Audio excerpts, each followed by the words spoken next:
Hey there, friends. How are you doing today? I am so glad that you are able to join me as we're continuing to read The Indian in the Cupboard by Lynne Reid Banks. This is our 8 to 12-year-old group, and of course, as I say all the time, anybody is welcome to listen, any age, any time. When we last left our story, Omri had just put something in the cupboard because Little Bear had gotten injured. His horse kicked him when they had been coming in from outside, and Omri had put them in the box. And as he was carrying it in, his dad caught him, or not caught him, but like was talking to him, and Omri got scared, and he ended up crunching the box a little bit, and the horse got scared inside of it and kicked Little Bear, and now he has a cut on his leg. And Omri got some antiseptic stuff, some cleaning stuff to help clean it, but it didn't do a very good job, and he needed more help with that. He needed somebody who could actually help take care of Little Bear, and he thought about all of the plastic people and things that he had in his biscuit tin, and he knew that there was a soldier man in there that had a medical bag that he would be able to use. And so he put that in there, and the very last thing that we heard was a voice inside the cupboard. So chapter 5 is called Tommy. So let's find out what's happening. Omri felt himself grow weak. What an idiot he had been not to have realized that the man and not just the medical bag would be changed. Or had he? After all, what did he need more just than the bandage of the right size for the Indian? Someone of the right size to put it on. And unless he was sadly mistaken, that was just what was waiting inside the magic cupboard. He unlocked the door. Yes, there he was, pink-cheeked, tousle-headed, under his army cap, his uniform creased and mud-spattered and blood-stained, looking angry, frightened, and bewildered. He rubbed his eye with his free hand. "Praise for a bit of light, anyway," he said. "What the—" Then he opened his eyes and saw Omri. Here's a picture of Tommy. That's him inside the cupboard. Omri actually saw him go white and his knees give way under him. He uttered a few words, half curse and half just noises.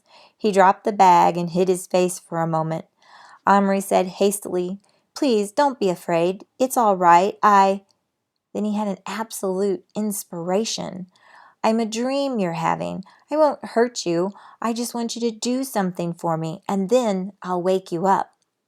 Slowly, the little man lowered his hand and looked up again. "A dream it is? Well, I should have guessed.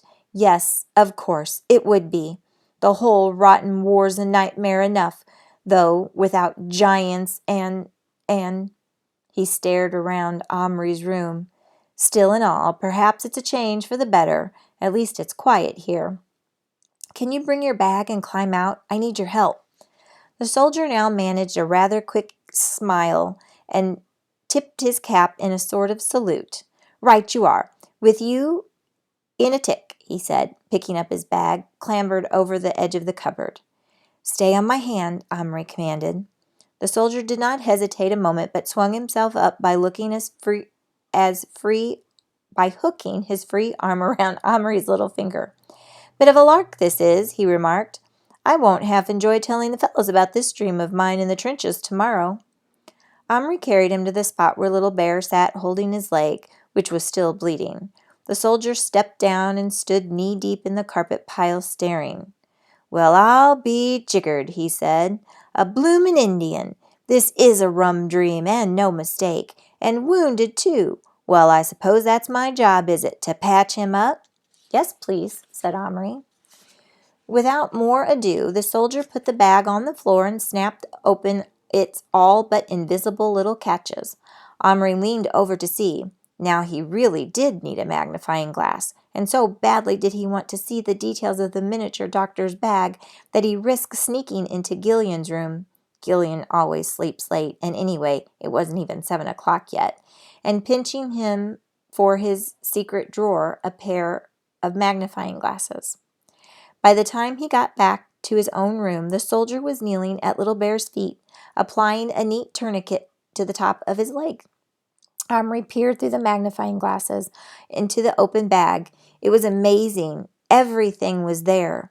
Bottles, little pills, ointments, some steel instruments, including a tiny hypodermic needle, and as many rolls of bandages as you could even want. Omri then ventured to look at the wound. Yes, it was quite deep. The horse must have given him a terrific kick. That reminded him. Where was the horse? He looked around in a fright, but he soon saw it trying forlornly to eat the carpet. I must get it some grass, thought Omri, meanwhile offering it a small piece of stale bread, which it ate gratefully, and then some water in the tin lid. It was odd how the horse was not frightened of him. Perhaps it couldn't see him very well. There now, he'll do, said the soldier, getting up. Omri looked at the Indian's leg through his magnifying glass. The wound was bandaged beautifully. Even Little Bear was examining it with obvious approval.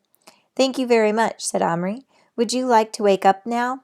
Might as well, I suppose. Now that there's much to look for, not that there's much to look forward except mud and rats and German shells coming over. Still, gotta win the war, haven't we? Can't desert, even into a dream. Not for long. That is, duty calls and all that, eh? Omri gently picked him up and put him into the cupboard. Goodbye, he said. Perhaps sometime you could dream me again. A pleasure, said the soldier cheerfully. Tommy Atkins at your service. Any night, except when there's an attack on. None of us gets any sleep to speak of. And then he gave Omri a smart salute. Regretfully, Omri shut and locked the door. He was tempted to keep the soldier, but it was too complicated just now. Anyway, he could always bring him back to life again, if he liked.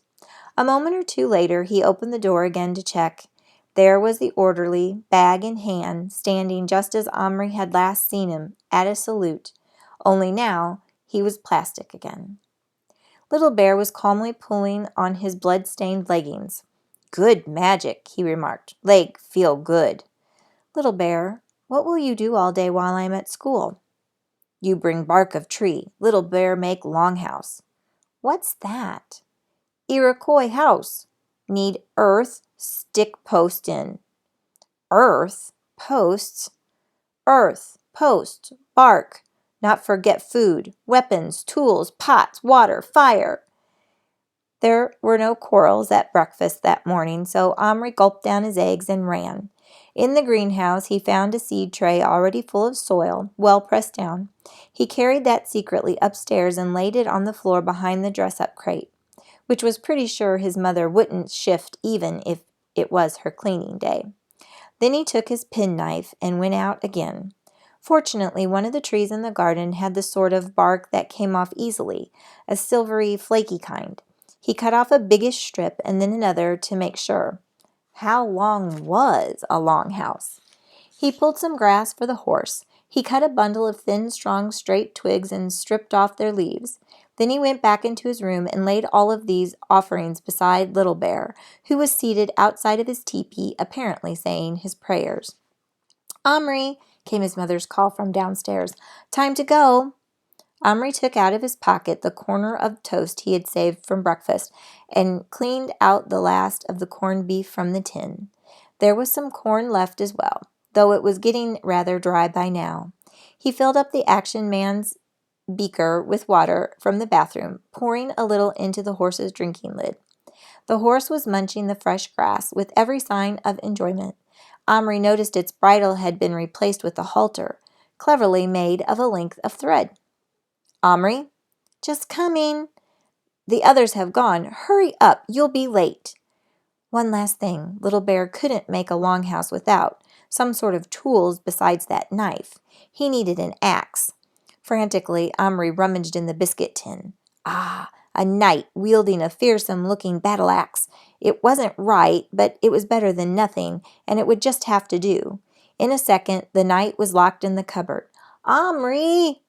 1 second! What are you doing? Called his mother. Crash! The axe was being used on the inside of the cupboard door. Omri wrenched it open and snatched the axe from the startled hands of the knight, who had just time for one horrified look before he was reduced to plastic again by the slamming of the door.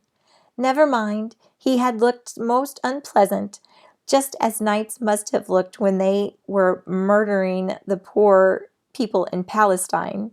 Omri had very little time for nights. The axe was a beauty, though, shining steel with a sharp edge on both sides of the head and a long, heavy steel handle. Omri laid it at Little Bear's side. Little Bear. But he was still in a trance, communicating with his ancestors, Omri supposed. Well, Little Bear would find everything when he came to. There was quite a trail to split earth leading behind the crate. Omri flashed down the stairs, grabbed his parka and his lunch money, and was gone.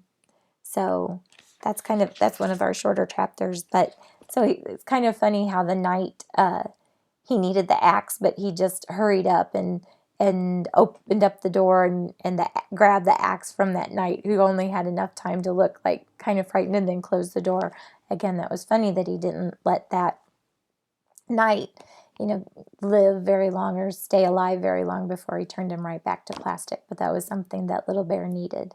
So now Omri will be off to school, and Little Bear will be home alone all day. Hopefully his mother won't find him up in the room. So I hope that you are enjoying this story as much as I am enjoying reading it. Again, I'm glad that you got to be here with me today to listen to the story. If you haven't listened to the other chapters, definitely go back and listen to those, and then continue listening to the story and come back and see me again next time for the next chapter, which is called The Chief is Dead. Long Live the Chief. Ooh, that sounds interesting. All right, thanks a lot. I'm so glad you were here today. I'll talk to you later. Bye, guys.